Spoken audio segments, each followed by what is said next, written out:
Olá, Robertinhos. Estamos bem? Nosso tópico de hoje é função digetora.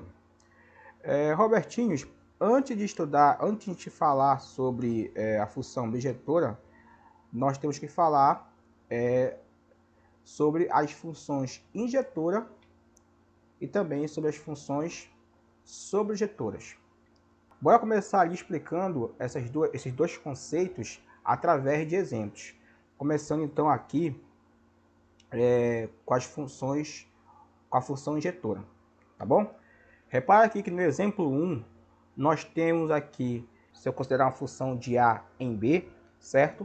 Então, para cada elemento que a gente tem aqui no domínio, no conjunto A, você repara que nós temos aqui no conjunto contradomínio, no conjunto B, elementos, imagens diferentes, tudo bem?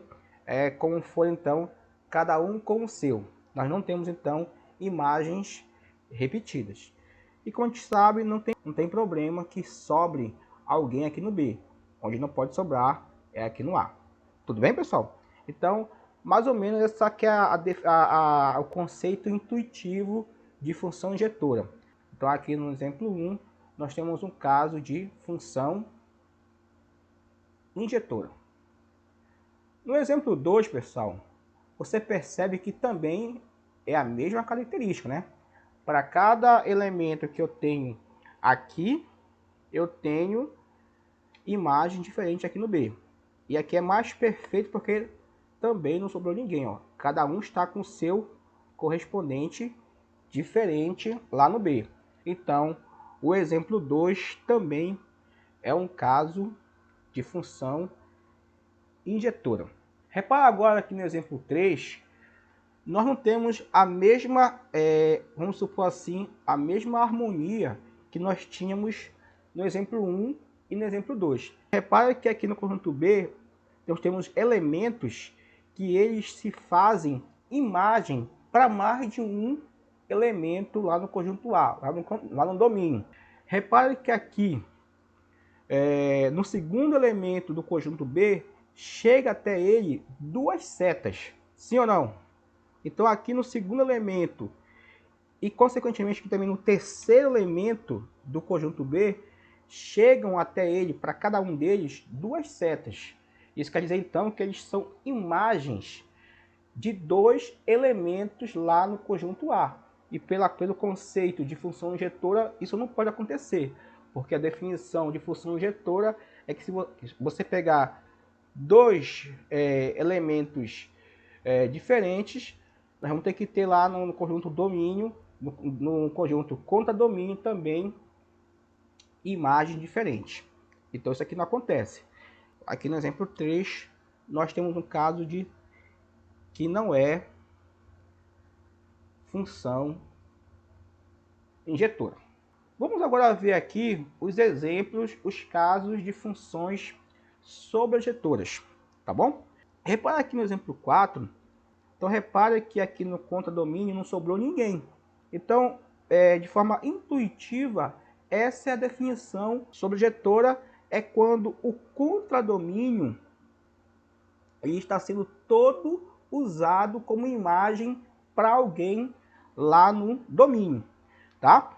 Então, o contradomínio é o próprio conjunto de imagem, ou seja, todos os elementos do contradomínio são imagem da função, estão sendo empregados, tudo bem?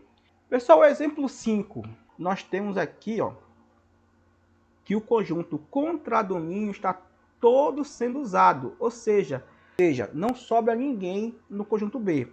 Então aqui, como todo mundo aqui está sendo usado no conjunto B, o exemplo 5 também é um caso de função sobrejetora. Vou copiar aqui embaixo. Pronto. O exemplo 6 agora, pessoal. É ou não é uma função sobrejetora? Não, né? Não é, porque sobrou alguém lá, né? Sobrou aqui esse segundo elemento do conjunto B e não tem nenhum correspondente, não tem nenhuma flecha lá no conjunto A. Logo, o exemplo 6 não é um caso de função sobrejetora. O exemplo 1, pessoal, a gente já falou A gente já falou que o exemplo 1 é uma função injetora. Eu posso dizer também que o exemplo 1 é uma função sobrejetora? Sim ou não? Não, né? Porque aqui no exemplo 1, nós temos aqui esse último elemento do conjunto B que está sobrando. E para ser sobrejetora, não pode sobrar ninguém, no conjunto B, no contradomínio. Fechado? O exemplo 4, pessoal. No exemplo 4, a gente já falou que é uma função sobrejetora, certo? Mas, Robertinhos, eu posso dizer também que essa função do exemplo 4 é uma função injetora? Sim ou não? Não, né? Não posso dizer. Porque aqui, ó, no contradomínio, nós temos uma imagem que serve para dois elementos lá do conjunto A. Isso não pode acontecer. Para ser função injetora, nós temos que ter para cada elemento do domínio uma imagem diferente. Uma imagem diferente não é injetora. E no exemplo 2 e no exemplo 3, pessoal. No exemplo 2, eu posso dizer, já falei que ela é injetora, né? Eu posso dizer também que ela é sobrejetora, sim ou não? Sim, né? Muito bem, Robertinhos.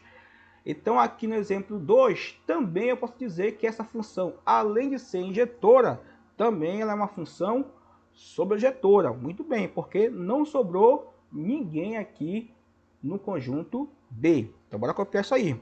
Então, no exemplo 2, perdão, além de ser injetora, a função também é sobrejetora, ok? Então, ela é as duas. A mesma análise nós temos no exemplo 5. Então, repare que no exemplo 5, além de ela ser injetora, ela também é, além de ser sobrejetora, ela também é injetora. Por quê, pessoal? Porque cada elemento aqui do domínio tem uma imagem diferente lá no contradomínio, ou seja, cada um com o seu, né? Não tem imagem igual, né? Também nós temos aí um caso de função injetora. Ok. Repara aqui no exemplo 3. No exemplo 3 eu afirmei que essa função aqui, ela não é injetora. Mas ela é sobrejetora? Não, né? Então repare que nós temos aqui o primeiro e o último elemento sobrando. Não pode sobrar nenhum, imagine dois, né? Então se sobrou pelo menos um elemento no conjunto contradomínio, então não é sobrejetora. Então ela não é nem injetora e também não é sobrejetora. Fechado? E aqui no exemplo 6, nós temos aqui que eu afirmei, né? No exemplo 6 a gente afirmou que essa função ela não é sobrejetora. Mas ela é injetora? Não também, né, pessoal? Porque nós temos aqui o elemento que é a imagem para dois correspondentes lá no domínio. Não pode acontecer isso, né? Chega nele duas flechas e não pode. Tem que chegar para cada elemento ali no contradomínio apenas uma flecha, tá bom? Então, além de não ser sobrejetora, também ela não é injetora. Então, a moral da história seria o quê?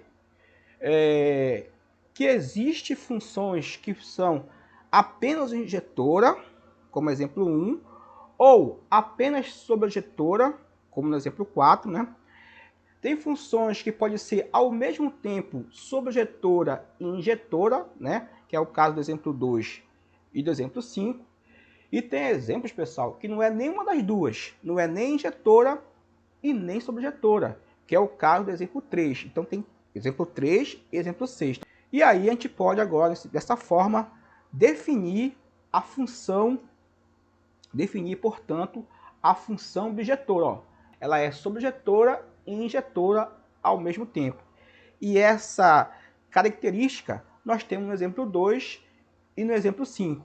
Então, repare que no exemplo 2 e no exemplo 5, a função ou as funções, elas são simultaneamente, né? Sobrejetora e injetora. Então, no exemplo 2 e no exemplo 5, nós temos o caso, então, de função bijetora.